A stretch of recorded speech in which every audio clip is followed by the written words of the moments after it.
بسم اللہ الرحمن الرحیم حمدت حمدا وصلیت صلاۃ وسلمت سلاما اما بعد فاعوذ باللہ من الشیطان الرجیم بسم اللہ الرحمن الرحیم ما یفتح اللہ للناس من رحمہ فلا ممسک لها وما یمسک فلا مرسل لہ صدق اللہ العلی العظیم۔ معزز و محترم سامعین و ناظرین، آج تجارت سے ہی منسلک ایک اور موضوع کے ساتھ حاضر خدمت ہیں۔ وہ موضوع ہے رزق میں تنگی کے اسباب کیا ہیں۔ فی زمانہ جو انداز چل رہا ہے، انسان جب رزق میں تنگی محسوس کرتا ہے تو اسباب ڈھونڈنے کی بجائے وہ صرف ایک ہی حل لوگوں کی آوازوں کے ذریعے ذہن میں فیڈ کر لیتا ہے، اور وہ یہ ہے کہ حساب کرواؤ، اپنا فعالنامہ نکلواؤ۔ وہ چلا جاتا ہے کسی ایسے بندے کے پاس جسے نہ نماز کی فکر نہ شریعت کی فکر، اور وہ ہر بندے کو جھوٹ بول رہا ہوتا ہے کہ تجھ پہ جادو ہے۔ کوئی تندرست بھی چلا جائے تو کہے گا تجھ پہ جادو ہے۔ یہ بندہ یقین کر لیتا ہے، چونکہ دکھی بندے کو کوئی مرہم غلط بھی کر دے تو وہ سمجھتا ہے میرا خیر خواہ ہے۔ اگر ڈاکٹر زہر کا بھی انجیکشن لگا دے تو مریض بندہ یہی سمجھتا ہے کہ ڈاکٹر نے میرا علاج ہی کیا ہے۔ لیکن یہ ایسے شریعت کے باغی عامل جاہل، یہ یقیناً زہر سے بھی زیادہ خطرناک یہ انجیکشن معاشرے کو لگا رہے ہیں کہ ہر فرد کوئی جادو، ہر بندے کوئی ٹونا۔ تو میرے تاجر ساتھیوں، کاروباری حضرات، میں آپ سے مخاطب ہوں، ایک ہی وجہ نہیں ہو سکتی رزق کی تنگی کی کہ جادو ہو گیا۔ یہ اپنی جگہ پہ ایک وجہ ہے، لیکن اور بہت ساری وجوہات ہیں۔ آئیے وہ وجوہات سماعت کریں۔ پہلی وجہ، اللہ رب العزت کی ذات پہ بھروسے کی کمی۔ رب العزت فرماتے ہیں کہ من جاء بالحسنۃ فلہ عشر امثالھا۔ میرے راستے میں 1 2 اور 10 لو، اس بات کو ہم فراموش کر چکے ہیں۔ یقین نہیں آ رہا کہ اللہ 1 کے بدلے 10 دے گا۔ پیسے دبا کے بیٹھے ہیں، رب کے نام پہ دینے کی باری آئے تو گھبرا جاتے ہیں، لیکن بینک کہتا ہے اتنے % نفع لیجئے۔ ہم پیسے اٹھاتے ہیں، بینک کے عملہ کے سپرد کر دیتے ہیں، ان پہ پورا بھروسہ ہے، اور رب کی ذات پہ بھروسہ نہیں ہے۔ اس وجہ سے رزق میں تنگی آئے گی۔ دوسری وجہ، اللہ رب العزت کی راہ میں خرچ نہ کرنا۔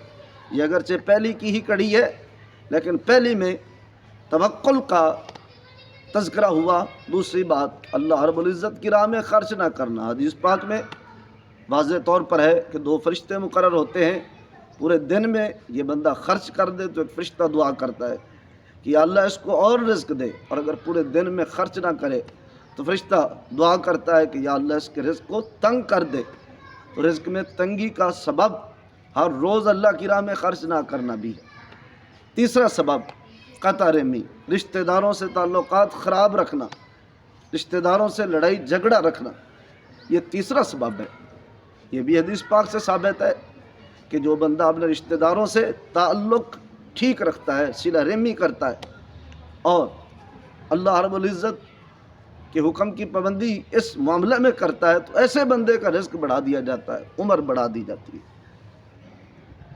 اگلا سبب سماعت کیجیے۔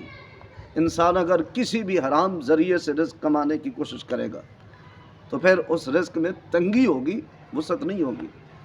خواہ وہ سود کے ذریعے ہو، رشوت کے ذریعے ہو، یتیموں کا مال ہڑپ کر کے ہو، وراثت میں مال صحیح تقسیم نہ کیا ہو، بہن کا حصہ ہڑپ کر کے اس سے کاروبار شروع کیا ہو، تو یہ تمام صورتیں۔ اور اسی طریقہ سے ناپ تول کے اندر کمی کوتاہی کا شکار ہو، ریٹ کے حوالہ سے بچے کے لیے اور، بڑے کے لیے اور، چلاک کے لیے اور شریف کے لیے کوئی اور ریٹ ہو، ایسی چلاکیاں بھی رزق میں تنگی کا سبب بنتی ہیں۔ اور یوں ہی انسان اللہ بنا دے اگر زنا کی لت میں پڑا ہوا ہے تو یہ چیز تو بیڑا غرق کر کے رکھ دیتی ہے رزق کا۔ تو آئیے، اگر ہم رزق میں تنگی کا شکار ہو گئے ہیں تو ان اسباب میں سے کچھ سبب ڈھونڈیے۔ اللہ کرے کوئی ایسا سبب نہ ہو۔ اگر ہماری طبیعتوں میں ان اسباب میں سے کوئی سبب ہے تو پھر ان اسباب کی خاتمے کی طرف آئیے، یعنی توکل میں کمی ہے تو توکل کامل کر لیجئے، اور اگر قطع رحمی ہے تو صلہ رحمی رشتہ داروں سے جڑ جائیے، اور اگر شریعت سے انحراف ہے تو شریعت کی اتباع میں آ جائیے انشاءاللہ العزیز۔ مہینے اور سال نہیں لگیں گے، دنوں کے اندر ہی اللہ رب العزت رزق میں وسعت اور برکت پیدا کر دیں گے۔ یاد رہے کہ اس پیغام میں جہاں عاملوں کا تذکرہ ہوا ہے وہاں تعویذ کی نفی نہیں، اور نہ ہی تعویذ کے اثر پر کوئی شک ہے، یہ چیز برحق ہے بشرطے کہ تعویذ قرآن اور حدیث سے مزین ہو۔ اس پر انشاءاللہ العزیز مزید ایک ویڈیو پیش کی جائے گی جس میں تعویذات کے حوالہ سے قرآن و سنت کیا رہنمائی کرتے ہیں اس پر بات ہوگی۔ اب کل ایک نئے موضوع کے ساتھ کہ رزق میں وسعت کے اسباب کیا ہیں حاضر ہوں گے۔ کل تک کے لیے اجازت دیجیے۔ فی امان اللہ وصلی اللہ تعالی علی حبیبہ وآلہ واصحابہ اجمعین۔